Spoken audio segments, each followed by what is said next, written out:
도대체 임성근 전 사단장이 뭐길래 해병대원 구하기 사건이 임성근 구하기 사건이 됐는지 명확하게 밝혀져야 할 것입니다. 지난해 8월 14일 국방부 조사본부가 해병대 수사단의 조사 결과를 재검토했던 첫 보고서가 공개됐습니다.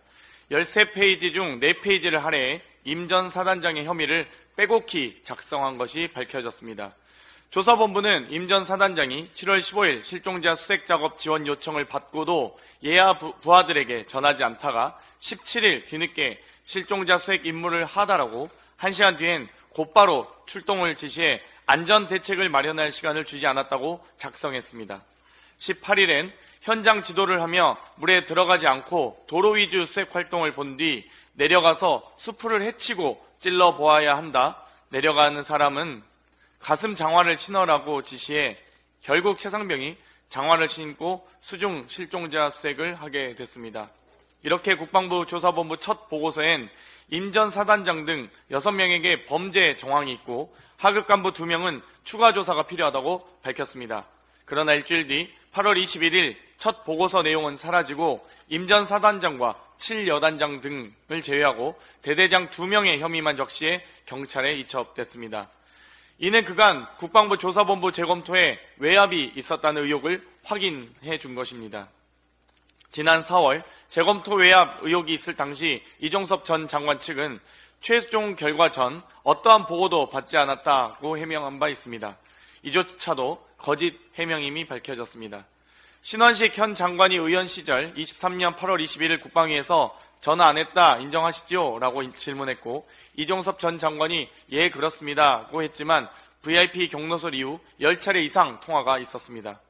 조태영 국가안보실장은 23년 8월 30일 운영위에서 대통령에 보고한 적 없다고 했지만 이제 와선 대통령실은 윤 대통령이 2번 관여했다고 말을 바꿨습니다.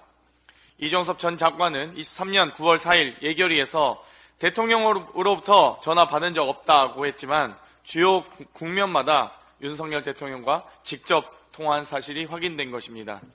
빠르게 국회를 개원하여서 같은 질문을 똑같이 드리겠습니다. 도대체 임성근 전 사단장이 뭐길래 대통령실, 장관 등이 나서서 거짓말을 밥 먹듯이 하고 수사에 개입했는지 임성근 커넥션이 낱낱이 밝혀져야 합니다. 대통령실은 중구난방 해명으로 국민의 경로만 키웠습니다.